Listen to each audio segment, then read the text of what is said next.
Al fin.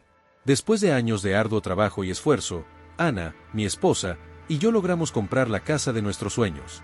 Era bastante grande, con cuartos para nuestros 2 hijos, que ya estaban en la universidad, pero venían a visitarnos regularmente. Además, tenía un cuarto extra para cualquier visitante que quisiera pasar unos días con nosotros. La cocina era enorme, pero muy acogedora. En el patio delantero, contábamos con un garaje para 2 carros, y en el patio trasero había un espacio perfecto para hacer asados y comidas los fines de semana o en ocasiones especiales. Realmente me sentía orgulloso de la casa. Solo tuve que hacer algunos retoques para terminar de ajustarla a nuestras necesidades. Un domingo, mi esposa y yo decidimos hacer un pequeño asado para almorzar y relajarnos después de una semana pesada.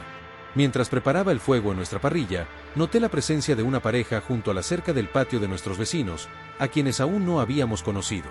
Me acerqué a saludarlos y presentarme, pero cuando extendí la mano para estrecharla de él, ambos se dieron la vuelta y entraron rápidamente a su casa.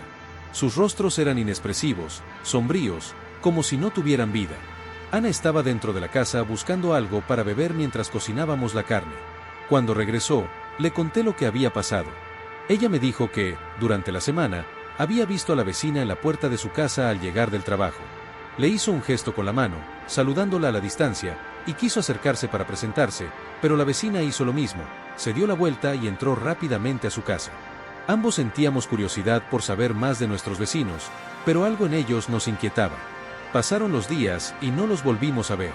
Parecía que nunca salían de su casa, y jamás vimos que alguien los visitara. Los meses transcurrieron y, pese a aquello, la vida seguía siendo buena. Disfrutaba mucho estar en nuestra casa, trabajando en ella o en mi carro. Todo era felicidad. Hasta ese sábado. Lo recuerdo claramente porque el día anterior había tenido mucho trabajo, estaba estresado y necesitaba distraerme. Abrí una cerveza y me puse a trabajar en un proyecto que tenía. Estaba restaurando un viejo Mustang. Estaba concentrado en el motor cuando escuché un ruido, como el crujido de una rama al romperse bajo un pie. Tenía la puerta del garaje abierta, así que podía ver toda la calle. Al escuchar el ruido, asomé la cabeza y alcancé a ver una silueta pasar corriendo a gran velocidad. Me asusté y salí, solo para ver al vecino cerrar la puerta de su casa. Tuve la tentación de ir a tocar su puerta y preguntarle si necesitaba ayuda, pero preferí ir primero a contarle lo ocurrido a Ana. Ella estaba en el estudio, tejiendo un suéter para nuestro hijo, que iba a cumplir años. Cuando me acerqué, la encontré pálida, mirando fijamente por la ventana. Al escuchar mi voz, comenzó a llorar y me abrazó como si quisiera impedir que la dejara sola. Le pregunté qué había pasado, pero no podía hablar. Le tomó unos 3 minutos recomponerse. Finalmente, dijo: «Esa mujer es un monstruo. No la quiero volver a ver». Sin entender, le pregunté: «¿Qué mujer? ¿Qué pasó?». La vecina respondió con expresión de asco. Estaba concentrada tejiendo, y cuando alcé la vista, la vi parada afuera de la ventana. Tenía la mirada fija en mí. Cuando nuestras miradas se cruzaron, comenzó a escurrir una baba verde. No comprendía lo que estaba escuchando, pero le creí. Ana nunca me había mentido, y jamás la había visto en ese estado. Salí para inspeccionar la ventana buscando algún rastro de esa baba, pero todo parecía normal. Cerré el garaje y fui a la cocina a prepararle un té a Ana. Le conté que había visto al vecino pasar corriendo frente al garaje, y que, al mismo tiempo, ella había visto a la vecina en la ventana.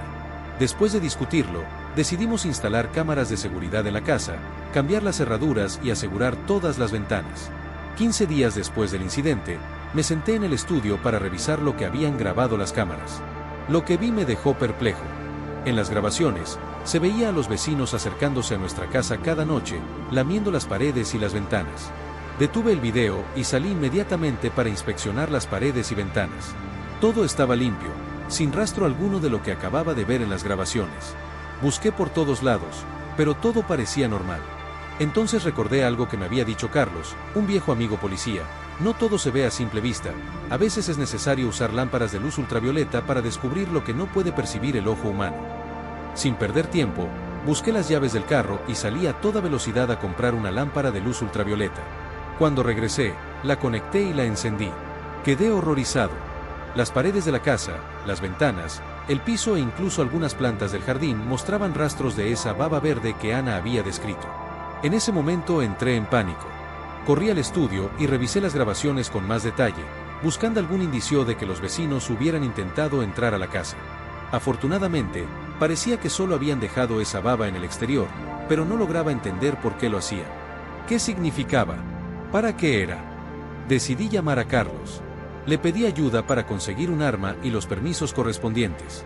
Le expliqué la situación con los vecinos, pero él se reía y no me tomaba en serio. A pesar de su incredulidad, aceptó ayudarme. Unos días después, llegó a mi casa con el arma y los permisos en mano. Lo invité a pasar y le mostré las grabaciones. También le enseñé los videos que había hecho con mi celular, utilizando la luz ultravioleta para captar los rastros de baba. Por último, le di un tour alrededor de la casa iluminando con la lámpara.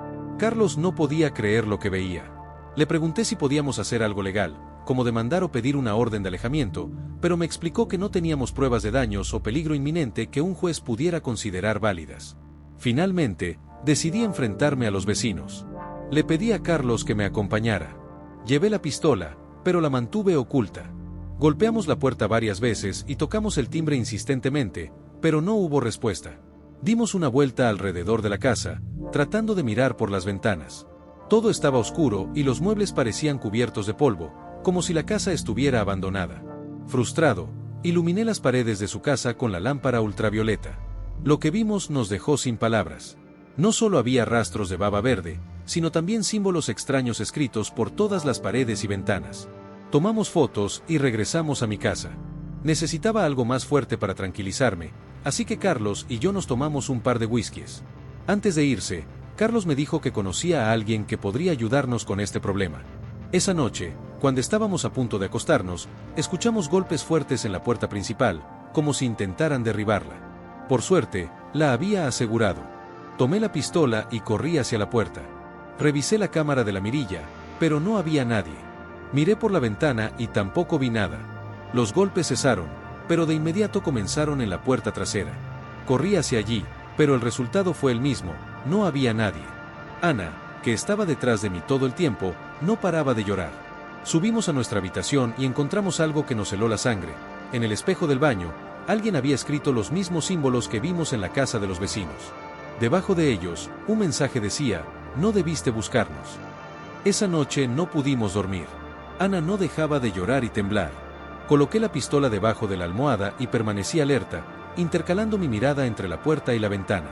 No sentía miedo, solo una profunda rabia. ¿Cómo se atrevían a amenazarnos? ¿Cómo habían entrado para escribir en el espejo? Al día siguiente, llamé a Carlos y le conté lo que había sucedido. Él también tenía noticias.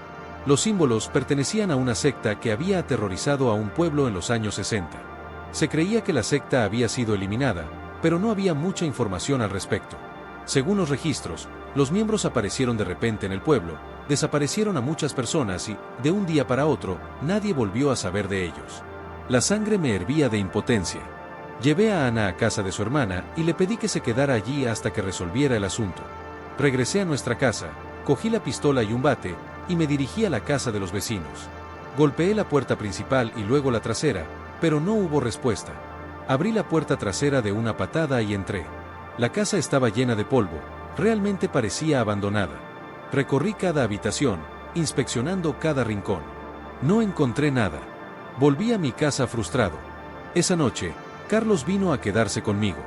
A las 11 de la noche, los golpes comenzaron de nuevo, mucho más fuertes que antes. Carlos y yo nos armamos con todo lo que teníamos.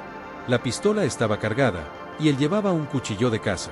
Los golpes seguían, ahora provenientes de varias partes de la casa al mismo tiempo: la puerta principal, las ventanas del salón, la puerta trasera, incluso el techo.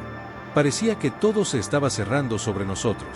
De repente, las luces comenzaron a parpadear y luego se apagaron por completo. La casa quedó en total oscuridad. Con la linterna en una mano y el arma en la otra, revisé las ventanas, pero no veía a nadie afuera. Carlos, por su parte, buscaba algo en su mochila. «Tengo algo para esto», me dijo, sacando un extraño polvo blanco y un frasco pequeño con un líquido oscuro. «¿Qué es eso?», pregunté, nervioso. Un amigo mío, que estudia cosas raras, me dijo que esto podría ayudar. Es un tipo de sal consagrada y aceite bendito. No preguntes, solo confía en mí. Sin dudar, comenzamos a esparcir la sal en las entradas, puertas, ventanas, cualquier punto que pudiera ser vulnerable. Carlos trazó símbolos con el aceite en las paredes interiores. Mientras los golpes continuaban, cada vez más violentos. De repente, un ruido ensordecedor llenó la casa, como si alguien estuviera arrastrando algo pesado por el techo. Miré hacia arriba justo cuando un estruendo sacudió el lugar, haciendo que el polvo cayera de los techos. «¡Vienen por el ático!», gritó Carlos. Subimos corriendo las escaleras hacia la entrada del ático. Carlos señaló que no debíamos abrirlo, pero antes de que pudiera advertir más, un fuerte golpe desde adentro rompió la trampilla, y algo cayó al suelo. Era un objeto pequeño, envuelto en una tela vieja y sucia. Carlos lo recogió con cuidado. Dentro había un cuenco de cerámica lleno de una sustancia viscosa y maloliente, rodeado por plumas negras y pequeñas figuras talladas en madera. «Es una especie de altar», dijo, examinándolo rápidamente. No había tiempo para pensar. Un ruido gutural y escalofriante salió de lo alto del ático. Miré hacia arriba y lo vi, una figura alta, grotesca, con extremidades delgadas y desproporcionadas, bajaba lentamente, como si su cuerpo se contorsionara para pasar por el agujero. «¡Corre!», gritó Carlos, empujándome hacia las escaleras. Bajamos al primer piso mientras la criatura se desplazaba tras nosotros, dejando un rastro de esa baba verde que ahora parecía brillar en la oscuridad. Los golpes en las puertas y ventanas cesaron. Lo que sea que estuviera afuera había entrado. Carlos abrió su mochila y sacó unas velas. «Hay que detenerlo aquí. No podemos huir, está vinculado a la casa». Encendimos las velas y colocamos el altar en el centro de la sala. Carlos comenzó a recitar algo en un idioma que no entendí. La criatura, ahora a pocos metros de nosotros, emitió un chillido espeluznante, como si el ritual la estuviera afectando.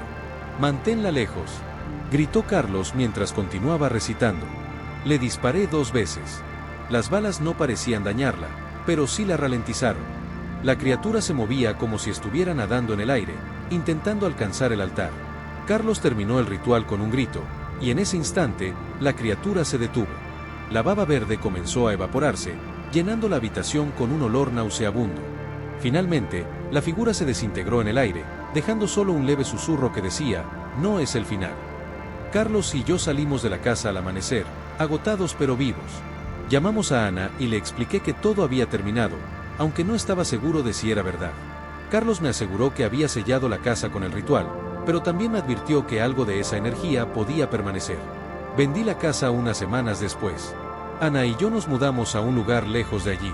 Pero aún hoy, en noches tranquilas, a veces escucho golpes en las ventanas, suaves pero persistentes. Y cada vez que los oigo, me pregunto si realmente fue el final o si simplemente estoy esperando que regrese.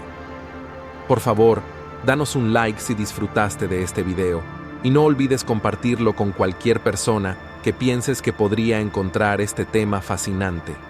Tu apoyo nos ayuda a seguir creando contenido de calidad y nos motiva a seguir explorando historias tan intrigantes como esta. Gracias por ser parte de nuestra comunidad.